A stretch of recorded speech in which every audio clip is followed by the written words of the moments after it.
Hola chicos, buenas tardes, ¿cómo están? Buenas tardes, bien, gracias. Qué bueno. Muy bien, pues hoy vamos a continuar con el tema que dejamos ayer pendiente, que es terminar con lo de diversidad. Y después vamos a jugar un Kahoot Supremo que está súper largo, tiene creo que casi 30 preguntas.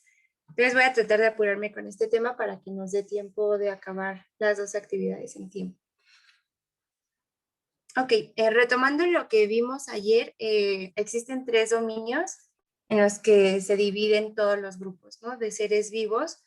Y ayer vimos a las arqueas que se caracterizan por ser eucariotas, así que tienen núcleo, y por vivir en ambientes muy extremos, y que muchas veces se les da el nombre de bacteria, bacteria extremófila o arqueobacteria por ser muy antigua, pero hoy vamos a ver a las verdaderas bacterias. Y dentro de las bacterias hay varios grupos que no vamos a hablar tanto porque no es necesario, pero hay unas muy importantes que son las cianobacterias, que en algún momento ya habíamos mencionado. ¿Alguien se acuerda cuál es su característica principal? ¿Dar color azul? No. ¿Tiene algo que ver con, no sé, algo así? Eh, Tiene que ver con un pigmento, que es muy importante, y su metabolismo. ¿No? Metabolismo autótrofo.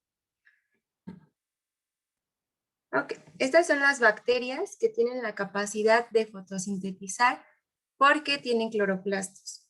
Entonces es una característica muy relevante que las bacterias, un grupo especial de bacterias, puedan hacer fotosíntesis. Entonces cuando nos pregunten si solo las plantas pueden ser autótrofas, pues no, también las cianobacterias.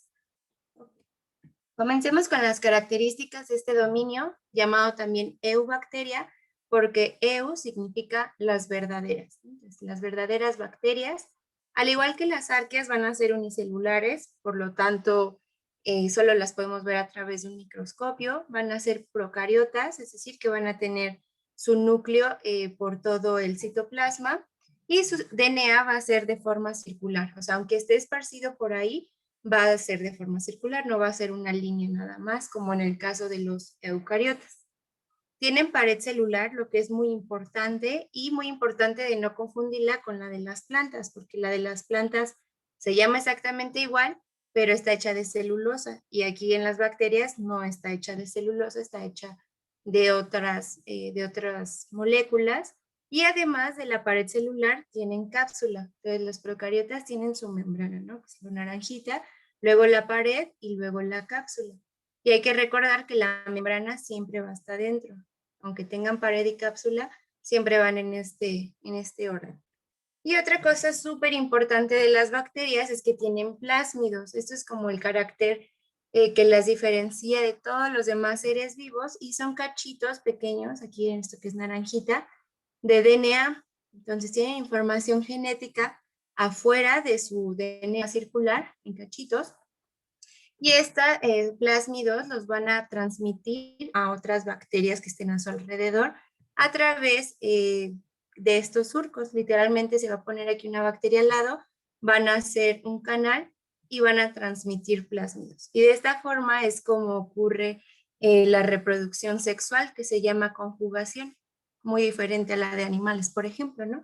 Pero es sexual porque están intercambiando material genético, mientras que la reproducción asexual, que ya vimos, la hacen por fisión binaria o bipartición, que consiste básicamente en partir todo su organismo, que es una sola célula, en dos partes exactamente iguales. Entonces, pues sí, también tienen reproducción sexual, pero más comúnmente es asexual. Lo sexual solo lo hacen muy de vez en cuando, no es algo común. Y puede haber bacterias autótrofas y heterótrofas.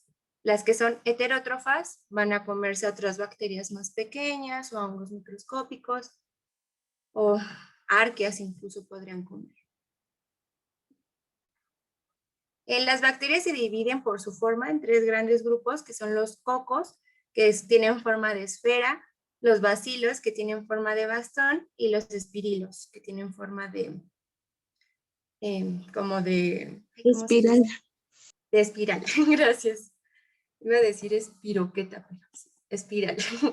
Ok, y dentro de la diversidad de bacterias podemos encontrar muchísimas, en verdad son millones, es la mayoría de seres vivos que existen en el planeta son bacterias, entonces para fines de su examen necesitan conocer solo las más famosas, y las más famosas están relacionadas directamente con causar enfermedades en el ser humano.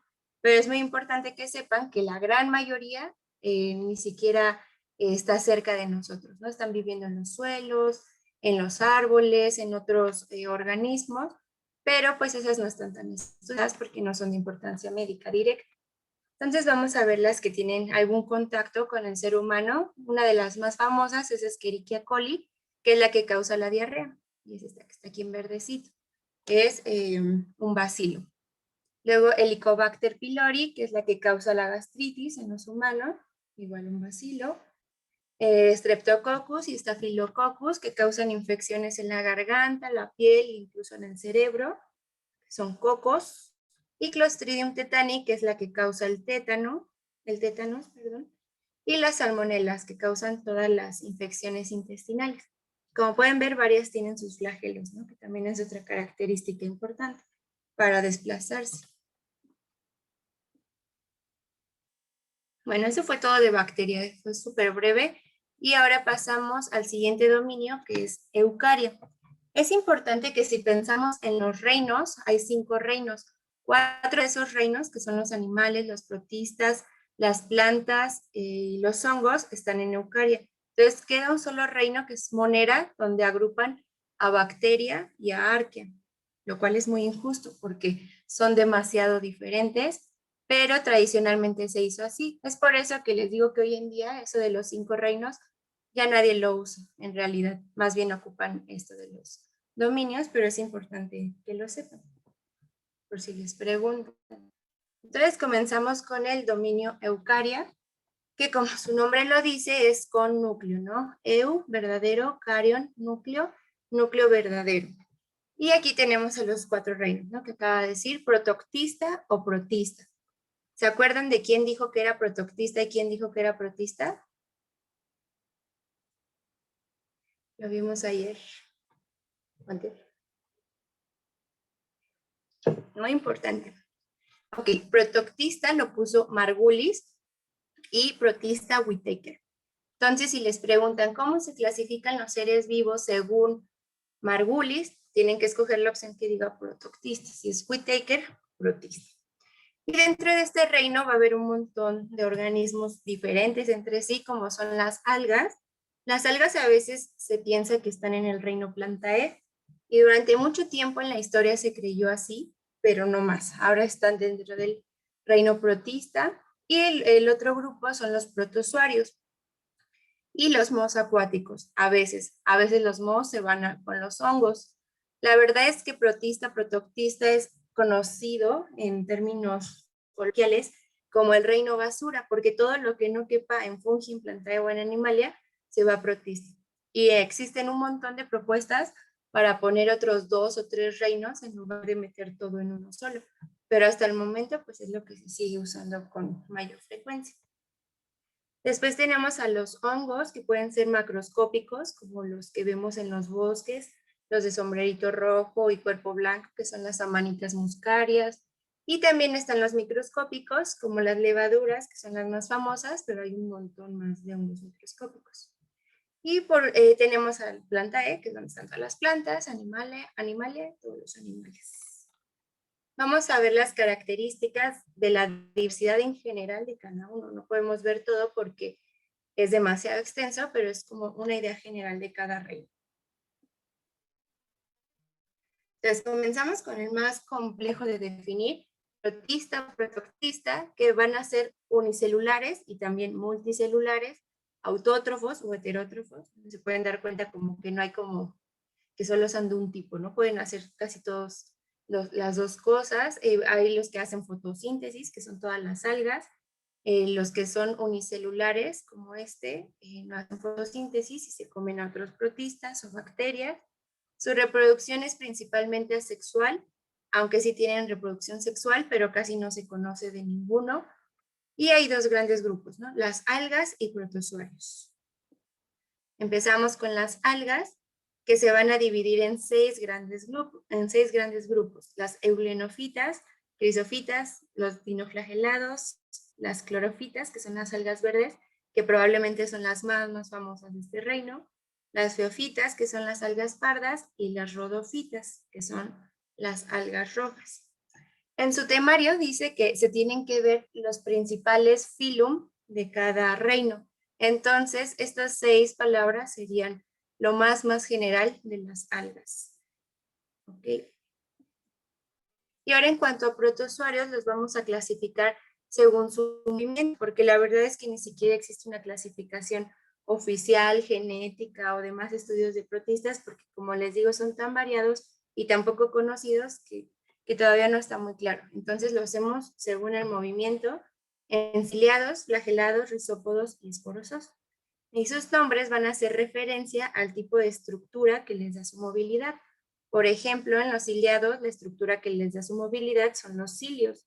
Y los cilios son estas protuberancias pequeñas que van a tener en su membrana celular y se caracterizan por ser cortas y ser muchísimas, ¿no? Y así las van a mover y van a poder desplazarse en su medio. Pueden ser de vida libre, es decir, que están en el ambiente afuera, o parásitos dentro de algún otro ser vivo.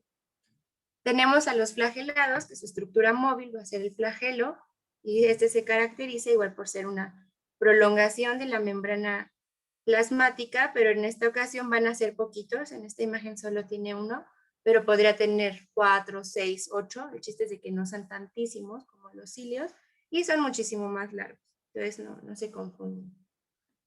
Los siguientes son los rizópodos, que van a tener pseudópodos. Pseudo significa falso y podo significa pies. Entonces es como tener falsos pies.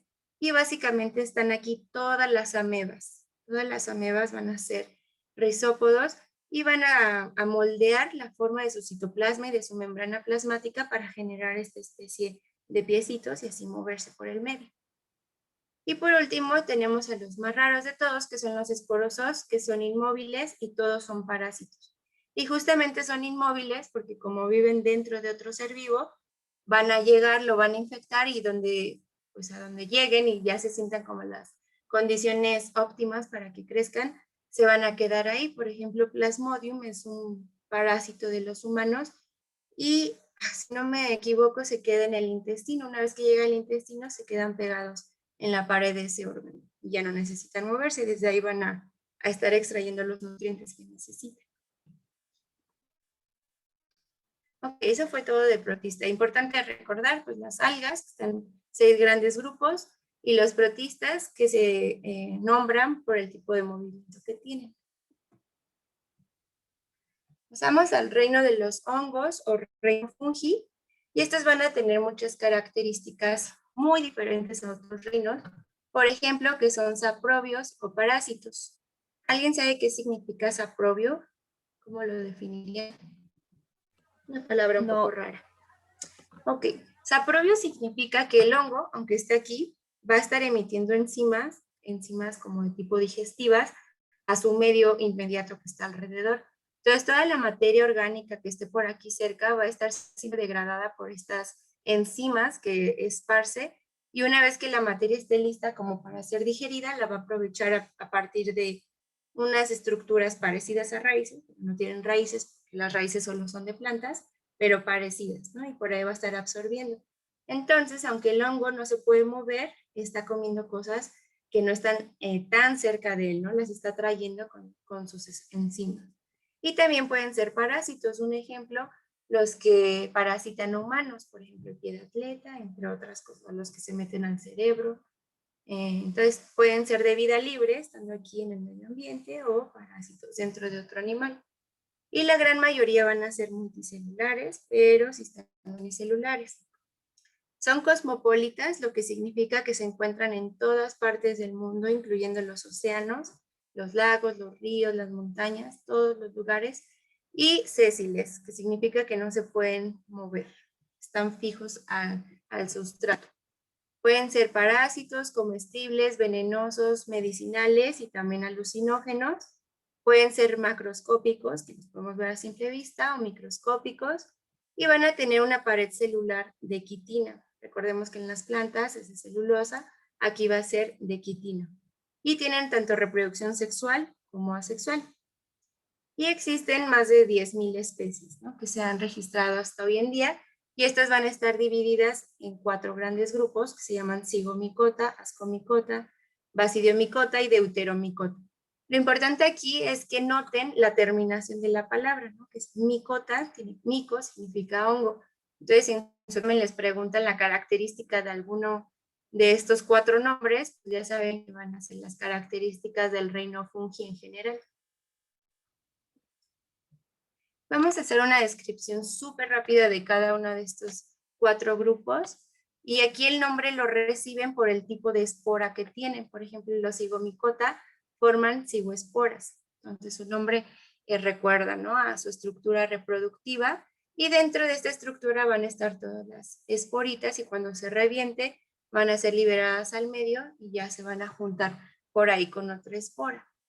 Los ascomicota van a ser hongos con micelio tabitado y sus esporas se llaman ascas. Eso no es tan importante que lo recuerden, solo es importante que recuerden como el nombre, pero les quiero dar como unas características en general. Lo que sí es importante aquí es que recuerden que las levaduras, que son estas, las microscópicas, forman parte de este grupo, ¿no?, de los ascomicota.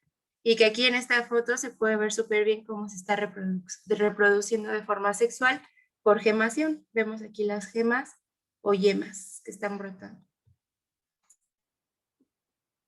El siguiente grupo es el de los basidiomicota, que probablemente son los más famosos, con los que más asociamos la palabra hongo, que son los que vemos en los bosques, ¿no?, que tienen su sombrerito. Algunos crecen muy diferente, como estos, parecen como deditos que emergen del suelo. De hecho, estos se llaman dedos de zombie porque aparentaría, hongos de repisa. Y aquí en basidiomicota también hay microscópicos, pero menos famosos, ¿no? El huitlacoche del maíz, perdón. Y por último tenemos a los deuteromicota, que son los hongos imperfectos, y se les llama imperfectos porque no se conoce su reproducción sexual, solo se conoce su reproducción asexual. Entonces, cuando pasa esto, en general se le llama como un organismo imperfecto, hasta que se conozca la otra parte de su ciclo. Y aquí hay 2 hongos muy importantes, Aspergillus y Penicillium. ¿A alguien le suena alguno de los dos? Y si sí, ¿dónde los encontramos? Penicillium es de la penicilina. Penicilina. ¿En medicamentos? Sí. ¿Y el otro, Aspergillus? ¿No? No. Con este han estado en más contacto durante su vida. La comida, podrida. Ok, cuando un pan se deja mucho tiempo y parece que crece como un moho, es Aspergillus. Y de Aspergillus hay un montón de especies, algunas son inofensivas, así que si la pregunta es, ¿puedo comerme algo que tenga ese moho? Depende mucho porque hay unas especies que no te harían nada, incluso te darían proteína, pero hay otras especies que son mortales porque son las que llegan al cerebro y se empiezan a crecer ahí en las convoluciones del cerebro. Entonces, si no podemos diferenciar entre un tipo u otro, lo recomendable obviamente es no comer comida que tenga crecimientos de hongos porque sí puede llegar a ser peligroso, y ese honguito es Aspergillus. El otro, Penicillium, justamente es de donde se extrajo la penicilina y que trajo una revolución para la medicina, ¿no? Porque antes la gente se moría muchísimo por enfermedades bacterianas y gracias a Penicillium se pudo controlar eso. ¿Y recuerdan quién lo descubrió? ¿Qué investigador fue? Tiene un apellido igual al nombre, ¿no? No, empieza con F. No. Ok, es él, Alexander Fleming. Y también es importante recordarlo como dato curioso, tal vez también se los pudieran preguntar en su examen, descubridor de la penicilina. Ok, eso fue todo del reino fungi, pasamos al plantae. y se va a caracterizar por ser de los que hemos visto el primer reino que es estrictamente multicelular. ¿Qué significa esto? Pues que no hay plantas unicelulares, por lo que si vemos un organismo unicelular y que tiene cloroplastos, tendríamos que descartar que sea una planta. Puede ser una cianobacteria o podría ser algún protista, alguna alga unicelular. ¿Okay? Estas son autótrofas, es decir, que transforman la energía lumínica en química a través de la fotosíntesis. Su pared celular está constituida por celulosa, son sésiles, es decir, que están fijas a su sustrato, no pueden moverse, y cosmopolitas, que están en cualquier parte del planeta. Incluso en el agua, bajo el agua hay pastos marinos, por ejemplo. Lo que sí no son capaces de estar como en mar abierto o así. Cuando hay plantas bajo el agua, suelen estar muy cerca de la costa y presentan reproducción tanto sexual como asexual, todas las plantas. Ok, las plantas se dividen en dos grandes grupos. El primero son las no vasculares y las segundas vasculares. Y lo de ser vascular o no vascular se refiere a los sistemas encargados como el transporte de sustancias a través del cuerpo. Las plantas vasculares sí los van a tener y las no vasculares no lo van a tener. Las no vasculares son las primeras que surgieron en la historia de la Tierra, son más primitivas y carecen de órganos bien definidos, por lo que no vamos a poder diferenciar ni una raíz, ni un tallo, ni hojas. Y carecen de estos tejidos conductores de agua o de minerales, no va a haber tejidos de conducción. Mientras que en las vasculares su origen evolutivo fue muchísimo más posterior al de las plantas no vasculares, ya tienen órganos bien definidos, es decir, raíz, tallo y hojas, y tienen sus tejidos especializados para transportar el agua y los nutrientes, y estos tejidos se llaman xilema y floema. El xilema está especializado en transportar agua y minerales en un solo sentido. Este es un canalito y no hay paredes entre las células, entonces es un flujo continuo. Mientras que el floema tiene una estructura tabicada, esto es pared celular, donde los nutrientes, agua y alimento tienen que pasar por un filtro, ¿no? De si es necesario o no. ¿Qué pasaría si el floema no tuviera estos tabiques? Fluiría de forma libre, ¿no? Como en el xilema el agua, y entonces la planta, si siempre está recibiendo agua y nutrientes del suelo, llevaría demasiados a sus hojas, que serían tantos que lejos de causarle un beneficio, le causaría un daño y la planta podría entrar en urgencia y sus células empezar a explotar y cosas así. Entonces, en el floema el alimento está regulado por la necesidad que tengan los órganos, ¿no? Que tanto necesitan en ese momento. Ok, entonces vamos a hablar rápidamente de la diversidad dentro de cada uno de estos grupos. Comenzamos con las más antiguas y las que no tienen estos sistemas de transporte, que son las no vasculares y tienen el nombre de briofitas. Fueron las primeras en poblar la Tierra hace 420 millones de años y se consideran el enlace evolutivo entre el ambiente acuático, es decir, las algas y las plantas terrestres. Y es por eso que mucho tiempo se consideró a las algas como las primeras plantas, pero no, fueron las briofitas. Y algunas son epífitas. Epífitas significa que viven encima de otras plantas. Entonces, cuando ustedes hayan visto un árbol grandote que tiene como pequeñas plantitas en sus ramas, todas esas plantas son epífitas y muy probablemente son briofitas. Y estas presentan rizoides. Ya recordemos que no tienen órganos como tal, no tienen una raíz como tal, pero sí una estructura más o menos parecida, se llama rizoide. Y las briofitas se dividen en tres grandes grupos. El primer grupo es súper conocido y los otros dos nada conocidos. El primero es el de los musgos, que es pues básicamente cualquier cosa verde que vemos pegada ahí a una roca o el que se ocupa para los nacimientos. Y muy probablemente dentro de ese musgo también estén viviendo los otros dos grupos, que son las hepáticas y los antoceros, pero como son tan pequeñitos, pues no notamos la diferencia a simple vista. Pero imaginemos que tenemos aquí una lupita y vamos a verlo del centro.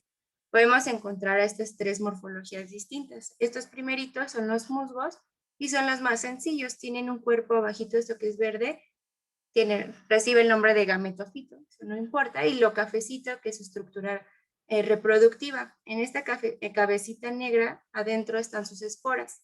Entonces, cuando el aire o el agua golpea esta estructura, se liberan y pues ya se van a esparcir por todo el ambiente. Las siguientes, que a mí me parecen muy bonitas, se llaman hepáticas y literalmente son como unas palmeritas de 2 centímetros y van a tener una charolita abajo, cada palmerita con su charolita y sus esporas están justo debajo de la palmera. Y lo mismo, cuando el agua golpea desde arriba, las esporas caen abajo en la charolita y usualmente las charolitas tienen agua, entonces ahí se mezclan todos los gametos. Y por último, los antoceros, que igual se parecen como a los hongos dedos de zombie. Son proyecciones rectas que vienen desde el suelo y en la parte más apical, en el café, es donde están sus esporas. Entonces, estas fueron las briofitas. En general, el grupo de los musgos, pero recuerden que hay otro tipo, ¿no? Hepáticas y antoceros.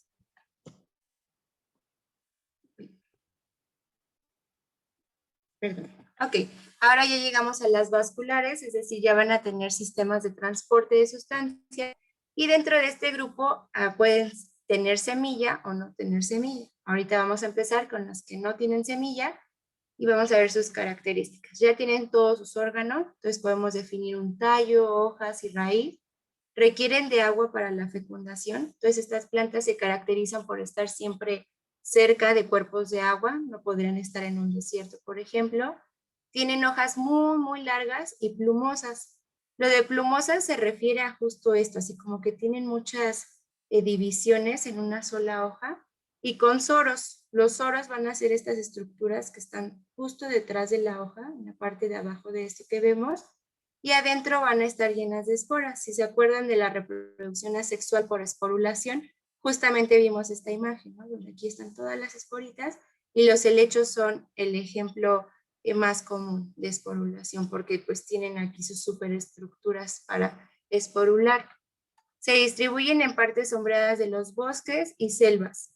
Y dentro de los grupos que podemos encontrar aquí son 5, que es xilofita, licofita, esfenofita, y el más importante que no se deben de olvidar, pteridofita, porque no sé por qué les preguntan esto en el examen, pero muchas veces les ponen cuál es la familia de plantas en donde están los helechos y tienen que poner, ¿no? Pteridofita. A mí se me hace como algo muy, muy particular, pero bueno, acuérdense, es muy poco común que les vayan a preguntar otros de estos, porque no tienen tantos usos como los helechos. Los helechos sirven para muchas cosas y de ornamento y son parte del ecosistema muy importante. Entonces, esto sí, recuérdenlos como dato curioso de la selaginela que forma parte del licofita. Durante muchos años en México fue una planta con mucha importancia económica porque esta cuando se seca se esponja y se ocupaba para hacer colchones, para hacer almohadas y además es muy combustible, entonces se ocupaba para las fábricas, para cuando se tenía que poner como en lugar de carbón, se ocupaban selaginelas. Y ahora pasamos al siguiente grupo, siguen siendo vasculares, pero ahora sí con semilla.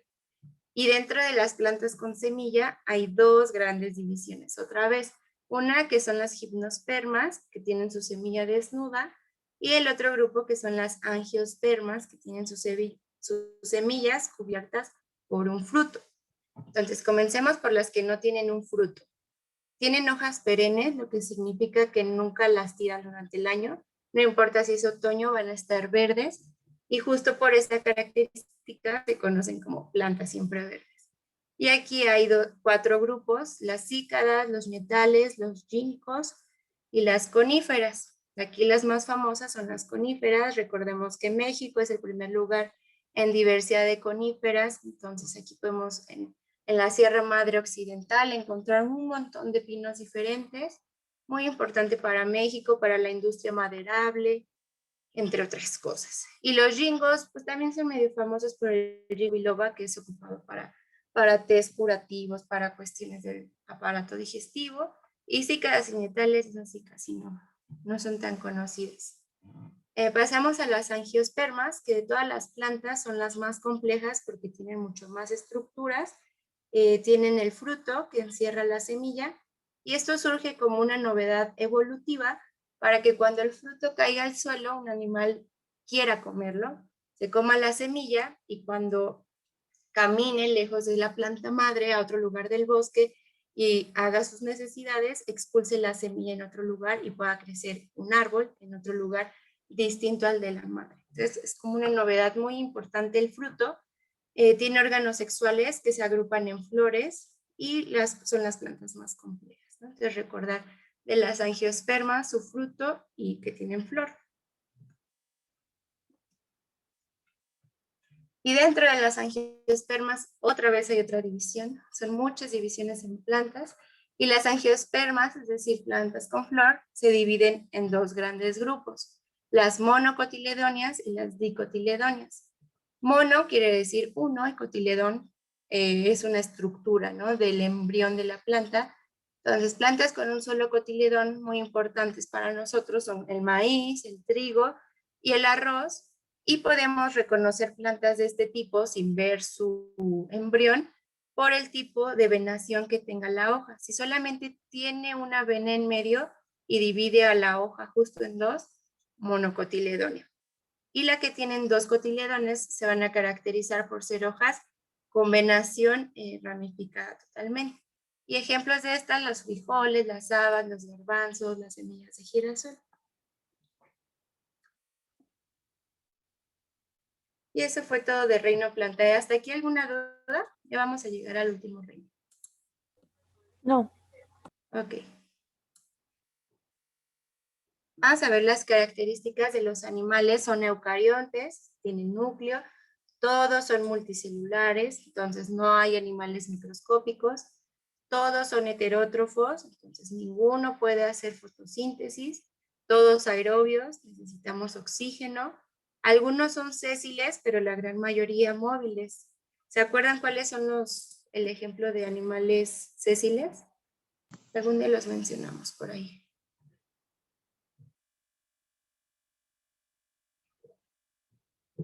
Los corales, por ejemplo, las esponjas de mar, son Las animales estrellas. sésiles. Las estrellas sí se pueden mover. Lentito, pero sí se mueven. Ok. Hay otros ejemplos de sésiles. Las hidras, por ejemplo. Bueno, ahorita vamos a ver toda la diversidad de animales.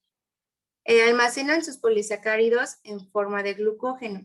Así como las plantas almacenan sus polisacáridos en forma de almidón, los animales lo hacemos en forma de glucógeno y este glucógeno queda almacenado en nuestros músculos. Es una molécula importante dentro de los animales. Y una gran novedad evolutiva, los sistemas internos especializados. Lo más cercano que vimos a esto en otros reinos fue en las plantas, ¿no?, con su xilema y floema que transportan agua y minerales, pero en los animales es otro nivel, ¿no? En nuestro caso, pues que tenemos huesos, bueno, sistema óseo, sistema respiratorio, digestivo. Entonces tenemos estructuras complejas muy especializadas para distintas funciones. Entonces, gran característica del reino animal. Y hay 39 filum. La palabra filum en plural se escribe así, fila. Entonces, 39 fila que no podríamos ver todos en esta clase, entonces solo escogí 10 que son los más representativos, no más importantes, todos son importantes, pero sí los más comunes, ¿no? Porque hay unos filum muy raros de animales que solo están como en lugares muy remotos y esos los omití por el momento. Otra característica de los animales es que la mayoría va a tener reproducción sexual. En cuanto a la simetría, puede ser radial, como en este anémona, que se puede cruzar un eje en forma radial, ¿no? O sea, muchos ejes, y en cada uno de esos cachitos que quedarían de la división, habría las mismas estructuras. Eso es lo que quiere decir simetría. En los humanos, por ejemplo, solo tenemos un eje de simetría, que es el que nos atraviesa de arriba abajo, y somos animales, por lo tanto, bilaterales, ¿no? Tenemos un lado derecho y un lado izquierdo.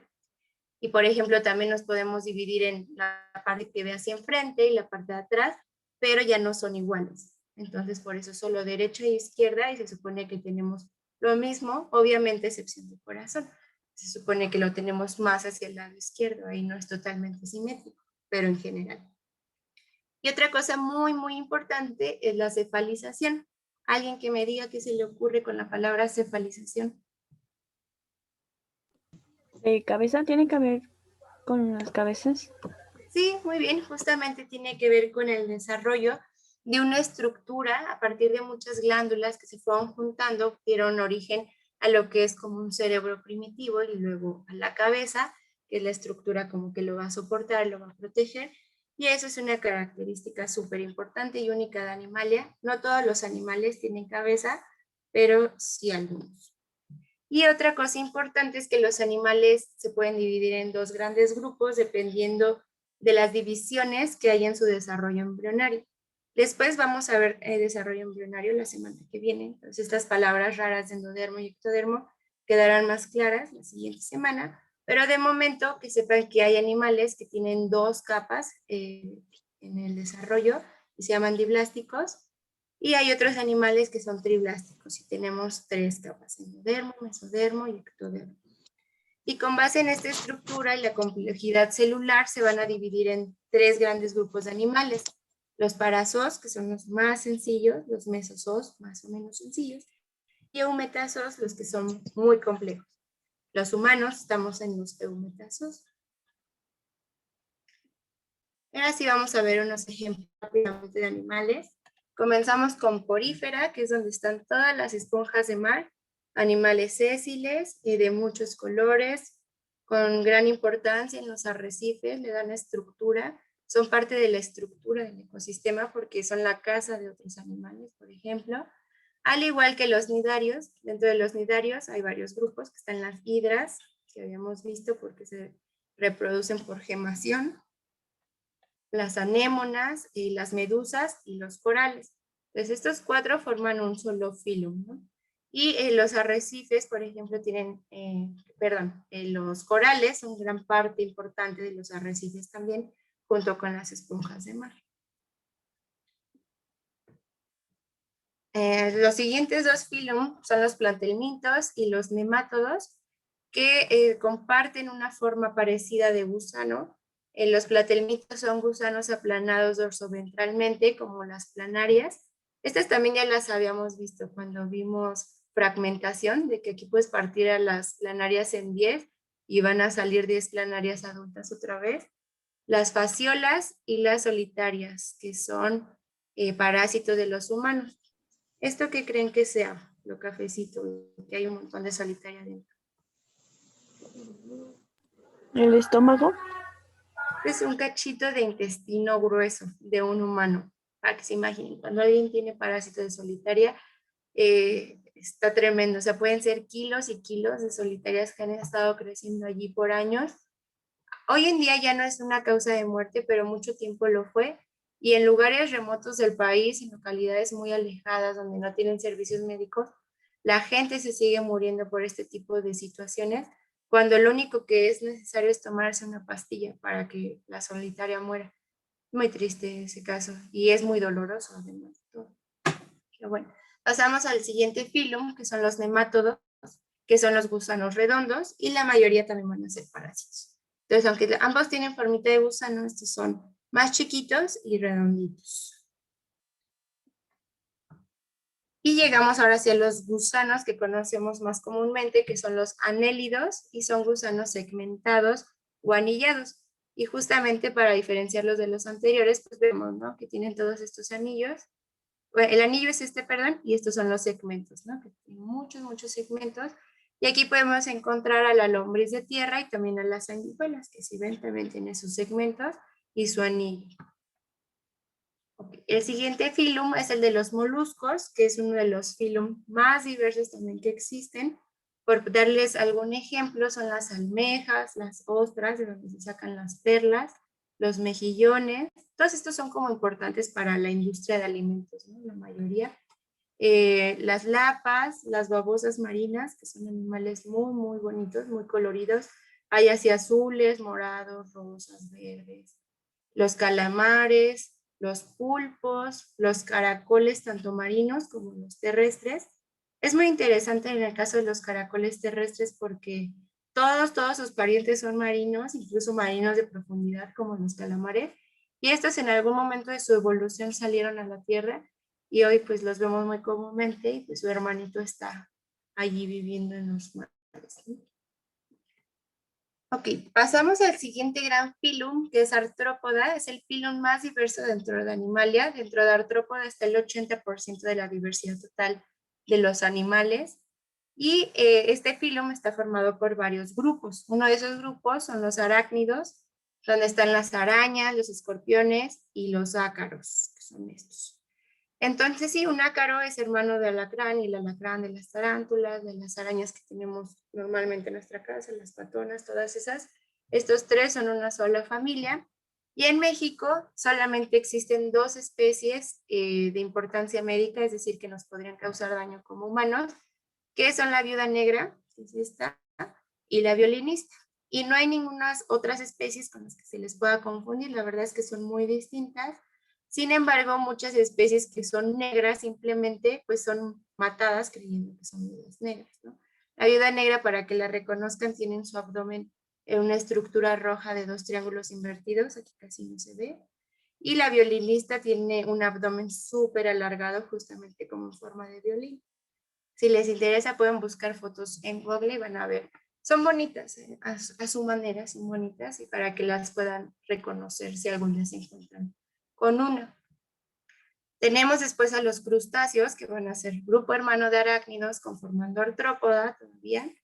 Y van a estar los cangrejos, los camarones, las langostas, los copépodos. Estos copépodos son famosos porque viven en unos mamíferos muy famosos también. ¿Saben cuáles?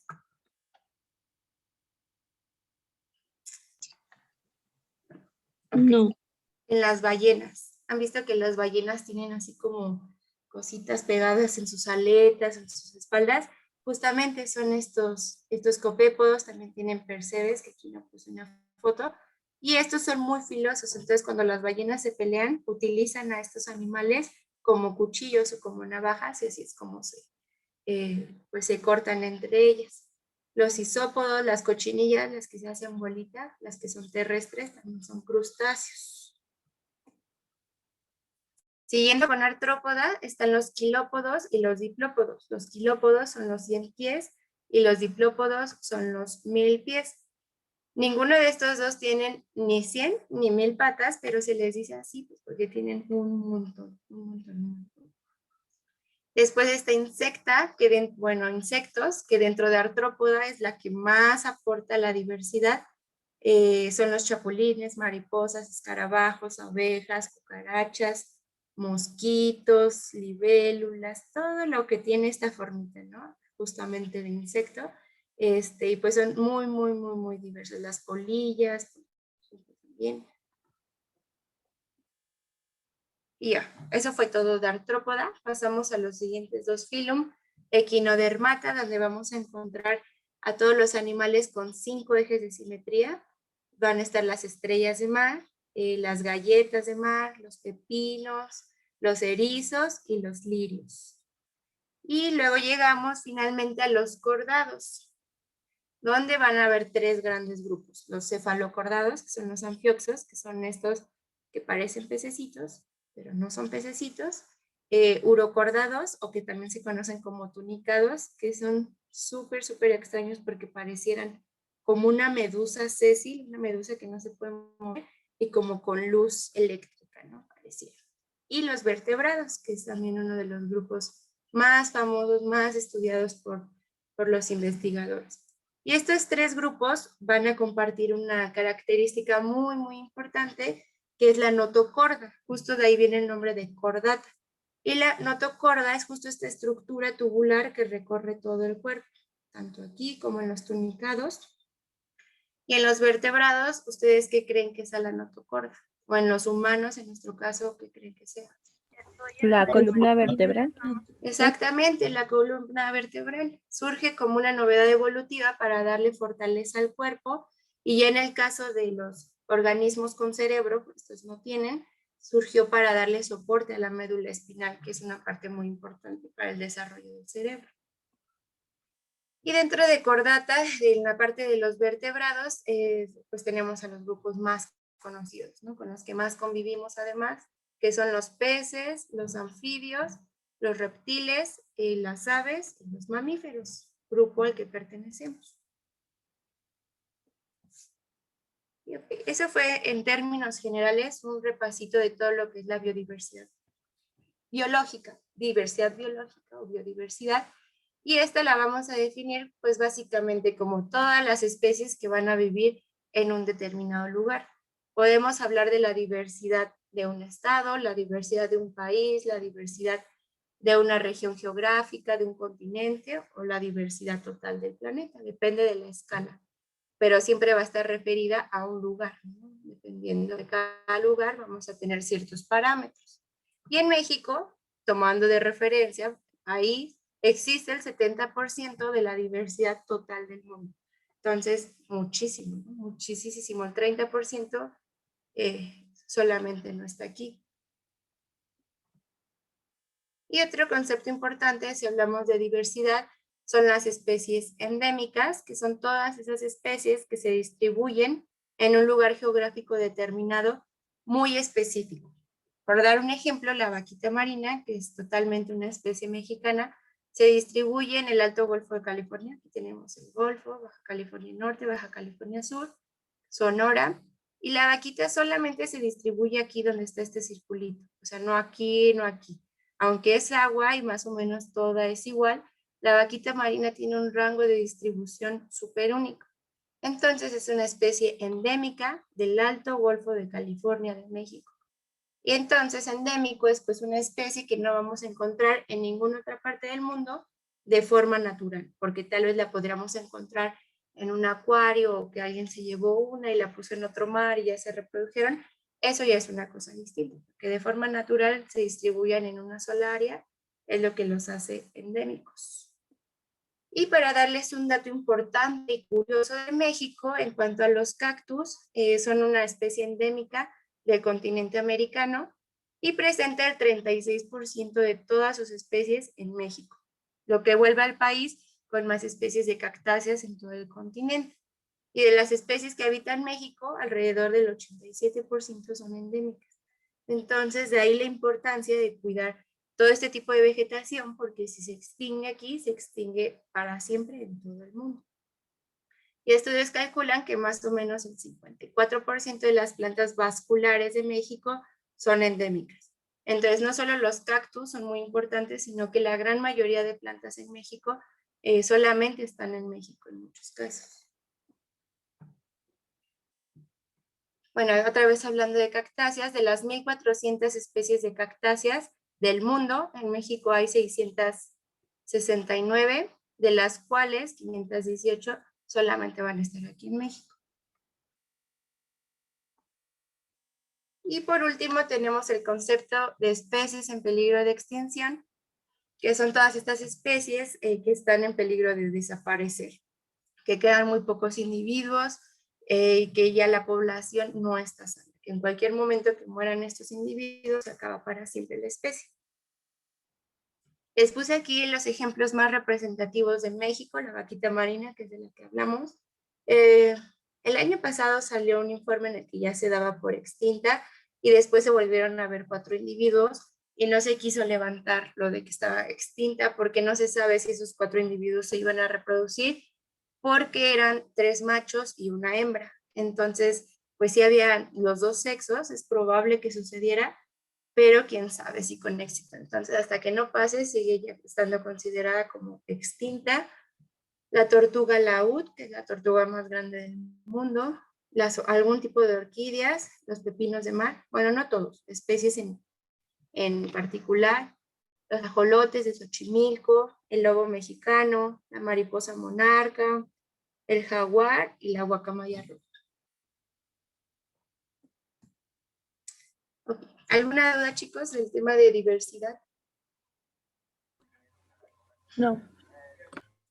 Son muchísimos nombres, no se los tienen que aprender todos, pero sí traten de fijarse como las terminaciones que existen en cada reino para cuando les pongan un nombre en el examen sepan cómo se están hablando de un hongo, de un animal, de una planta. Ok, vamos a jugar el Kahoot. Ya solo quedan 10 minutos y el Kahoot probablemente nos tome más. Entonces, si dan las 8 y alguien se tiene que ir, no hay ningún problema. De todas maneras, lo voy a subir al Classroom por si alguien lo quiere hacer después. Este Kahoot tiene todos los temas que hemos visto hasta ahora. Bueno, intenté poner preguntas de todos los temas, entonces va a servir como repaso general.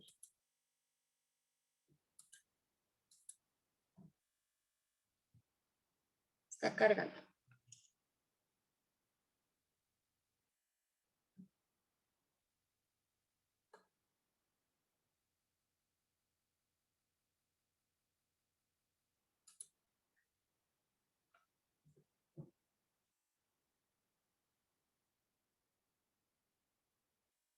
Listo. Les dicto el PIN. 37, 22, 12, 5. Repito, 37, 22, 12, 5.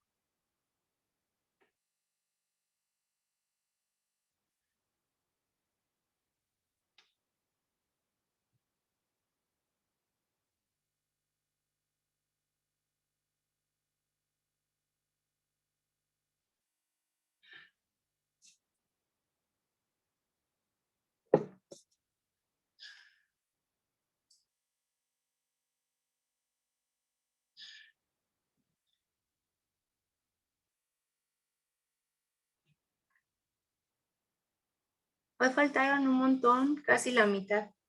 Yo creo que están festejando el Día del Niño. Ok. ¿Hay alguien más que vaya a entrar y quiera que lo espere o ya son todos?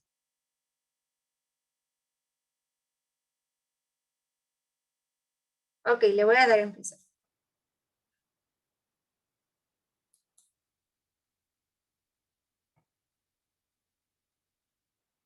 Se las leo, igual que siempre. Pregunta número 1. Unidad básica estructural de la vida. Rojo, leucocito, azul, neurona, naranja, célula y verde, óvulo. Esta ya se las he preguntado hasta el cansancio, ¿verdad? Ya están de decir, ya. Ojalá que todos lo tengan bien. Casi todos. Ok, leucocito y neurona, células muy importantes, pero no son la base estructural.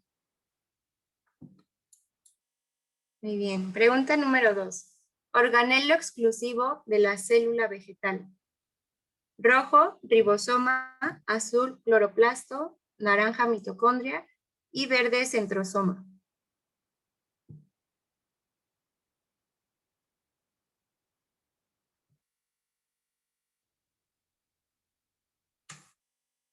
Cloroplasto, muy bien, la mayoría lo tuvo, pero varios también pusieron mitocondria, ¿no? Todos los seres vivos tienen mitocondrias porque es donde se produce el ATP y todas las formas de vida ocupan ATP.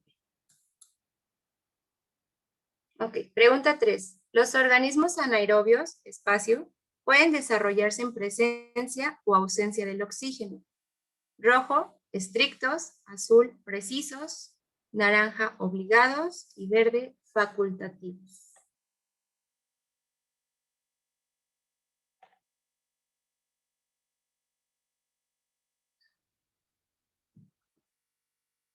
Muy bien, facultativos. Justamente facultativo significa tener la facultad de poder desarrollarse tanto en oxígeno como sin oxígeno. Varios pusieron precisos pues no. Y estrictos sí es otra posibilidad. Aquí las dos posibilidades que existen son estrictos, facultativos y obligados. Precisos es la única que nunca mencionamos. Y estrictos y obligados son sinónimos, pero la respuesta correcta era facultativo, que les da igual si hay o no hay oxígeno.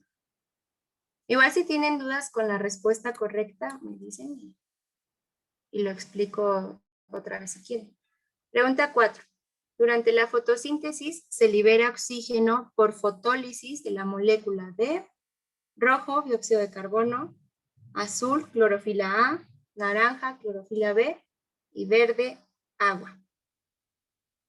Acuérdense qué significa fotólisis. Foto es de fotón relacionado con la luz y lisis es ruptura, entonces la ruptura por medio de la luz. Ok, lo que se rompe es el agua. Justamente es uno de los primeros pasos de la fotosíntesis, el más importante para todos los organismos que no somos plantas, porque de ahí sale el oxígeno que respiramos todos. Ok, muchos pusieron dióxido de carbono. El dióxido de carbono es un producto, es algo que se necesita, perdón, es una materia prima que la planta va a captar del aire para mezclarla y obtener el oxígeno justamente. Y también pusieron mucho clorofila A, pero la clorofila es el pigmento que está dentro de los cloroplastos, que es el que capta los fotones que vienen del sol. Entonces, acuérdense, la molécula es el agua, fotólisis del agua.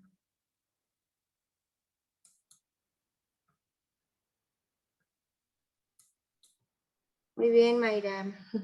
Pregunta 5. Si se efectúa una cruza A mayúscula por A minúscula, el 100% de la F1 o generación 1 será rojo, heterocigoto, azul, homocigoto, naranja, genotipo, verde, fenotipo.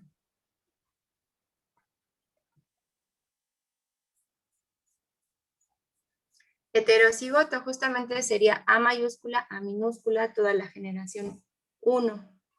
Muchos también pusieron homocigoto, pero homocigoto significa que la generación 1 conservaría ambas letras mayúsculas o ambas minúsculas. Y eso es incorrecto porque justamente se están mezclando, ¿no? Una de la mamá y otra del papá quedan heterocigotos al 100%. Además que es la primera ley de Mendel, ¿no? Que es lo que establece a partir de dos progenitores, uno homocigoto dominante y otro homocigoto recesivo, la generación 1 será 100% heterocigoto.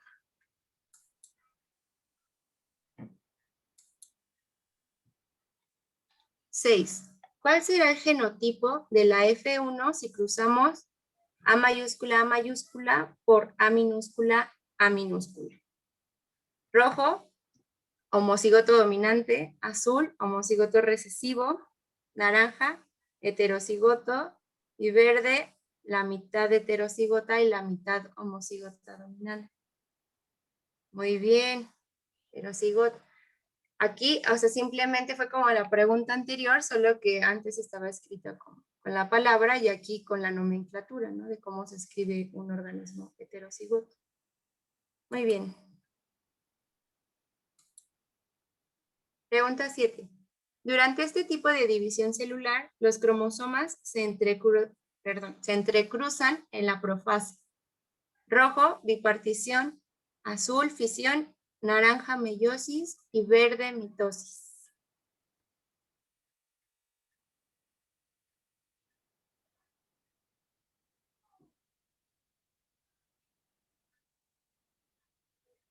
Meiosis, muy bien, la mayoría lo tuvo correcto. Varios pusieron mitosis también y algunos pusieron bipartición y fisión. Ok, bipartición y fisión no porque son reproducción asexual, entonces eso no tiene nada que ver con los cromosomas. Y en la mitosis y en la meiosis, pues hay que recordar que en la meiosis justo se caracteriza porque es donde hay combinación genética. Y para que ocurra esa combinación genética se tienen que cruzar los cromosomas. Muy bien, chicos. Pregunta 8. Técnica que permite el estudio morfológico de la célula. Rojo, cultivo, azul, microscopía, naranja, cromatografía y verde, centrifugación.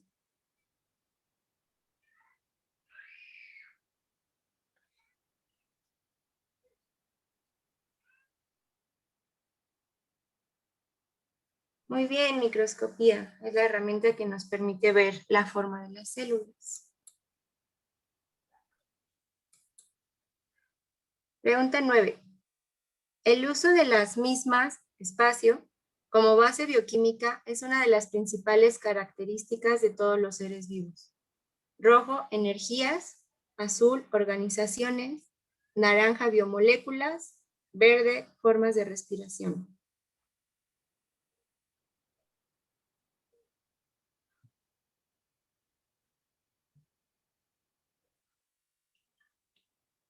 Muy bien, biomoléculas. Casi todos lo tuvieron bien. Ya son las 8, chicos, y vamos a menos de la mitad. ¿Quieren seguir o lo pongo en Classroom y ya cada quien lo juega? Seguimos. ¿Seguimos? Bueno, por mí. Hay que seguir. Ok, hay que seguir y quien no pueda lo subo y no se sientan presionados. Pregunta 10. Se origina un nuevo organismo a partir de una yema o brote que posteriormente crece y forma un organismo nuevo. Rojo, esporulación, azul, gemación, naranja, bipartición y verde, fragmentación.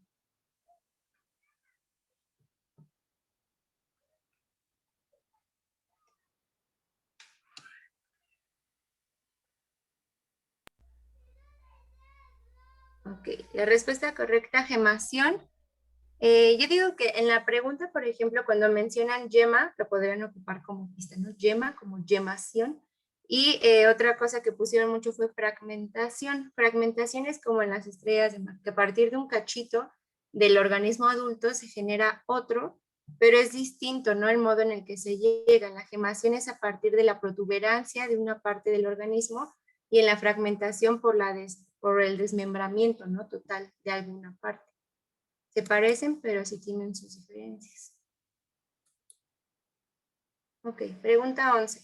Consiste en la división de un organismo en dos células hijas del mismo tamaño. Rojo, fragmentación, azul, gemación, naranja, bipartición y verde, esporulación.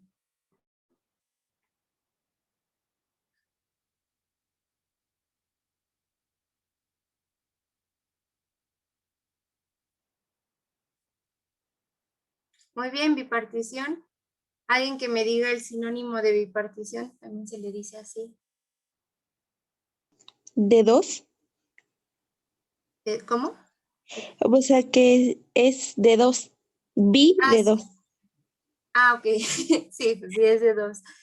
Bueno, la palabra que buscaba era fisión binaria, que es exactamente lo mismo, y es el tipo de reproducción que tienen los procariontes. Los procariontes se dividen por bipartición, pero normalmente, o sea, es más escuchado decir fisión binaria, pero les pongo los dos para que puede venir cualquiera en su examen.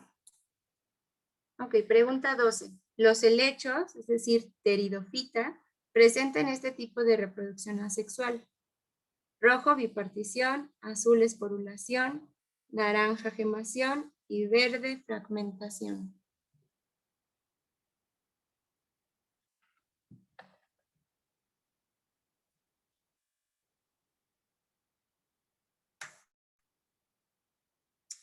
Muy bien, la mayoría sí lo tuvo bien, la esporulación.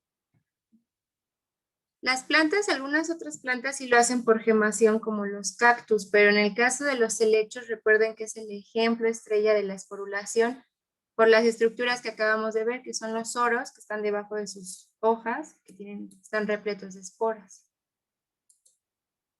Ok.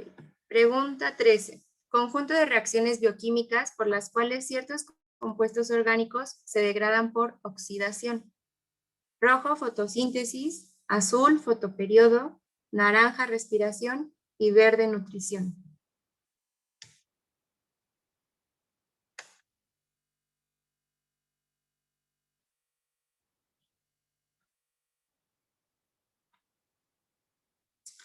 Ok. Muchos pusieron fotoperiodo. ¿Por qué nunca hemos visto fotoperiodo? Ok, aquí la respuesta estaba como oculta en la misma pregunta porque dice compuestos orgánicos que se degradan. Entonces, si se está degradando, es una reacción catabólica que va de lo complejo a lo simple y justamente corresponde a la respiración, donde empezamos con una glucosa, ocurre la glucólisis y se rompe, forma dos piruvatos y todo se va haciendo más sencillo para al final poder aprovechar toda la energía que estaba en los enlaces. Lo contrario sería la fotosíntesis, donde en lugar de degradar, se construye. ¿Se acuerdan? Que son procesos opuestos. Y fotoperiodo son ciclos de luz y de oscuridad, y el fotoperiodo es cuánto dura el periodo que tiene luz. Entonces, definitivamente fotoperiodo no. Y fotosíntesis es lo contrario, y nutrición, pues no. En nutrición sería si estuviéramos hablando de ser autótrofo o heterótrofo.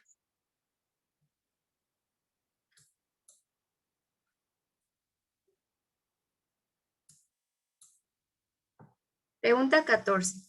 ¿Cuál de los siguientes nutrientes está en mayor proporción en las plantas? Rojo, fósforo. Azul, carbono. Naranja, nitrógeno. Y verde, hidrógeno.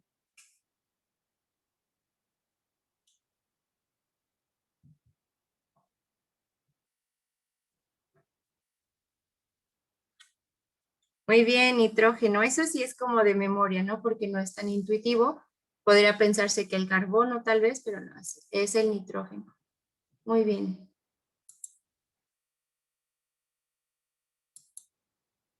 Pregunta 15. Los organismos del reino, espacio, son procariotas, presentan plásmidos y se reproducen por fisión binaria. Rojo, fungi. Azul, monera. Naranja, protista. Y verde, animalia.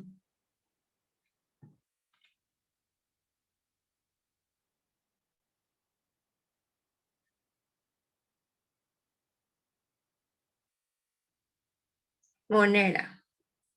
Ok, la mayoría puso protista.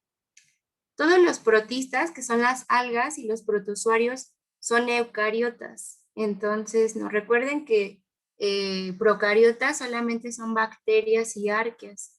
Entonces, bueno, aquí sí era monera.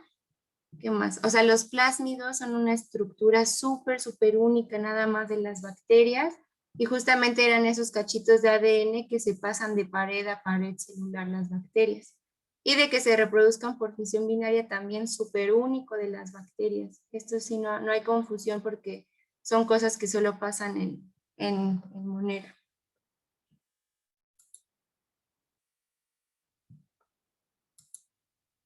Ok, 16. Organelo que delimita y da forma a la célula. Rojo, núcleo. Azul, retículo endoplásmico. Naranja, membrana celular. Y verde, citoplasma.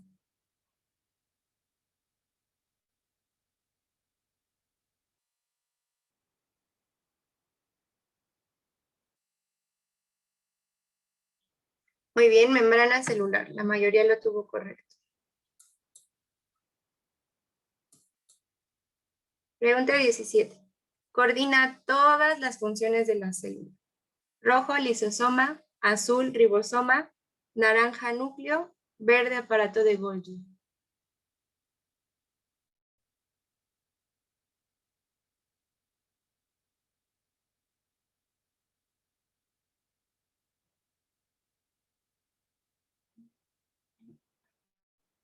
Muy bien, es el núcleo. Y varios pusieron aparato de Golgi. Creo que se confunden con Golgi desde la vez pasada porque dice coordina, ¿no? Y Golgi es el aparato coordinador del transporte y maduración de sustancias, pero solo de eso, y el núcleo es de todo, del crecimiento, de la división, reproducción, producción de más biomoléculas, todo.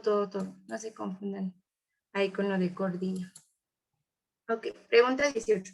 Organelo donde se almacena la información genética, es decir, el DNA. Rojo, vacuola. Azul, mitocondria. Naranja, ribosoma. Y verde, núcleo.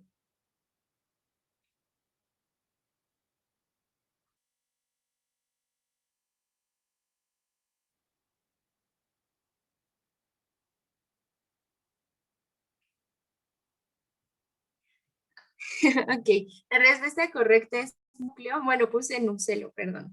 Núcleo. Y la mayoría puso mitocondria. Creo que esta confusión surge de que las mitocondrias también tienen DNA, se los había mencionado. Pero donde se almacena toda la información que está coordinando todas las funciones de las células en el núcleo. Justamente es la función del núcleo, almacenar todo el DNA. El DNA que está dentro de las mitocondrias solamente sirve para codificar las proteínas necesarias para la respiración celular que se lleva a cabo dentro de las mitocondrias. Entonces no se confundan con eso. También el cloroplasto tiene su propio DNA, pero el gran centro donde se almacena en su totalidad es el núcleo. En eso sí, es muy diferente también la cantidad que existe, ¿no? En el núcleo ha de estar como el 80% de mitocondrias y cloroplastos, un porcentaje muy pequeño. Ok, pregunta 19. Organelo donde se lleva a cabo la respiración celular y se produce ATP. Ya se la supe. Rojo, nucleolo. Azul, cloroplasto. Naranja, núcleo. Y verde, mitocondria. Todos bien porque le acabo de decir, por favor.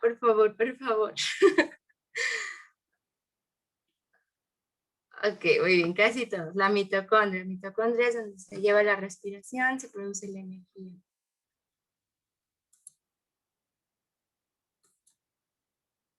20. La glucólisis es un ejemplo de rojo, reproducción, azul, metabolismo, naranja, excreción y verde, nutrición.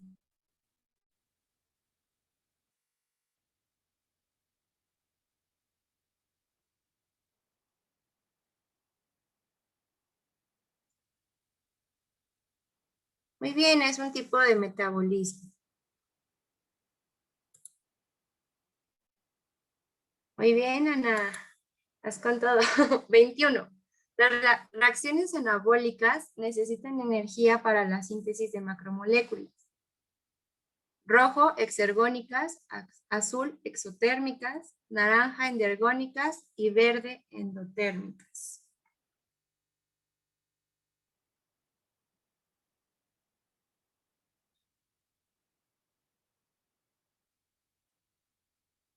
Okay. La respuesta correcta es endergónico. Para saber la respuesta aquí, primero podríamos descartar las dos respuestas que de plano no son, que es las que tienen que ver con calor, porque en la pregunta nos está mencionando un balance calorífico, ¿no? Entonces, exotérmico y endotérmico, ninguna de las dos. Nos quedamos con exergónico o endergónico, ¿no? Y entonces vemos que dice anabólico, y tenemos que recordar que anabólico va de lo simple a lo complejo, y para que algo en el universo pase de un estado simple a algo más organizado se requiere energía, que son las leyes de la termodinámica. Entonces, recordemos que si va para adentro la energía de la reacción, pues es endergónica, como es el interior, ¿no? Y si no recordamos lo que significa anabólico, pues aquí dice la palabra, ¿no? Necesita energía, ¿no?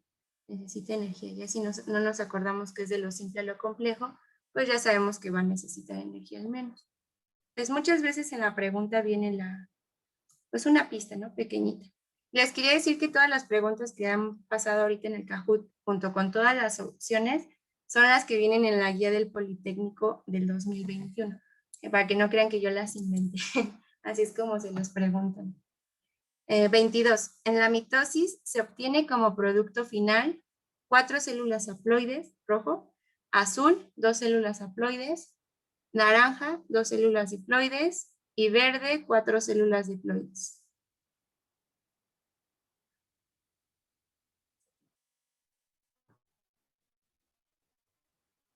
Muy bien, 2 células diploides idénticas a la célula madre.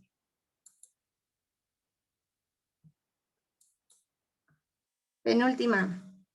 El resultado final de la meiosis es rojo, una célula haploide, azul, 2 células haploides, naranja, 4 células haploides y verde, 4 células diploides.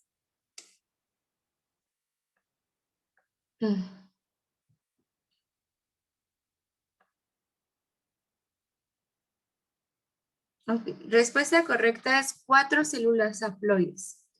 Para contestar esta pregunta tendríamos que pensar, ok, estamos hablando de meiosis. La gran diferencia con la mitosis es que en la meiosis se quiere disminuir a la mitad la cantidad de información genética. ¿Por qué?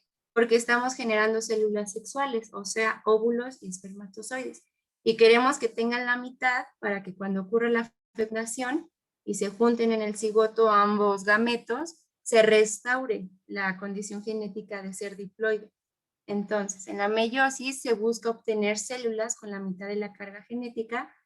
A eso se le llama haploide, que es la mitad de diploide. Entonces, el verde no era por eso.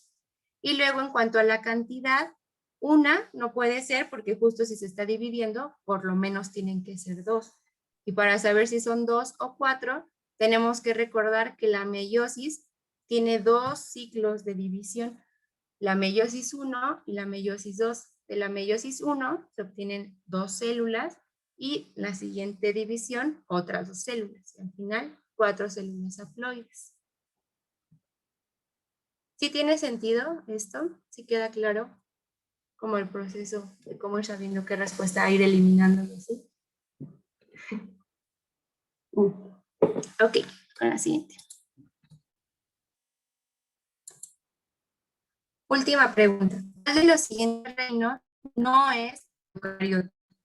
Rojo, fungi, azul, monera, naranja, protista y verde, plantae.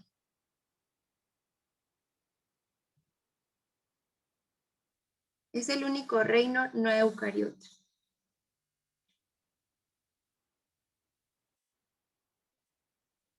No, ok. La respuesta correcta es monera, pero la mayoría puso fungi con los hongos. Recordemos que todos los seres vivos tienen núcleo, menos las bacterias y las arqueas, que están agrupadas en el mismo reino, que es monera. De ahí en fuera, aunque sean hongos microscópicos o macroscópicos, van a tener núcleo. De hecho, como dato curioso, a ver si así les sirve como para hacer memoria después, los hongos son el reino más emparentado con los humanos. Es decir, que tenemos más características en común con un hongo, aunque sea microscópico o macroscópico, que con una planta, por ejemplo. Entonces los hongos, por supuesto que sí tienen núcleo. Eso es todo. Vamos a ver quién ganó, chicos. Muchas gracias por quedarse casi 20 minutos más. Es que sí estuvo largo. Quería preguntarles todo esto para que les sirva de estudio también despuesito. Muy bien, muchas felicidades Ana, Lalo y Memo. ¿Tienen algún comentario, alguna pregunta? No, profesora. ¿No? Ok.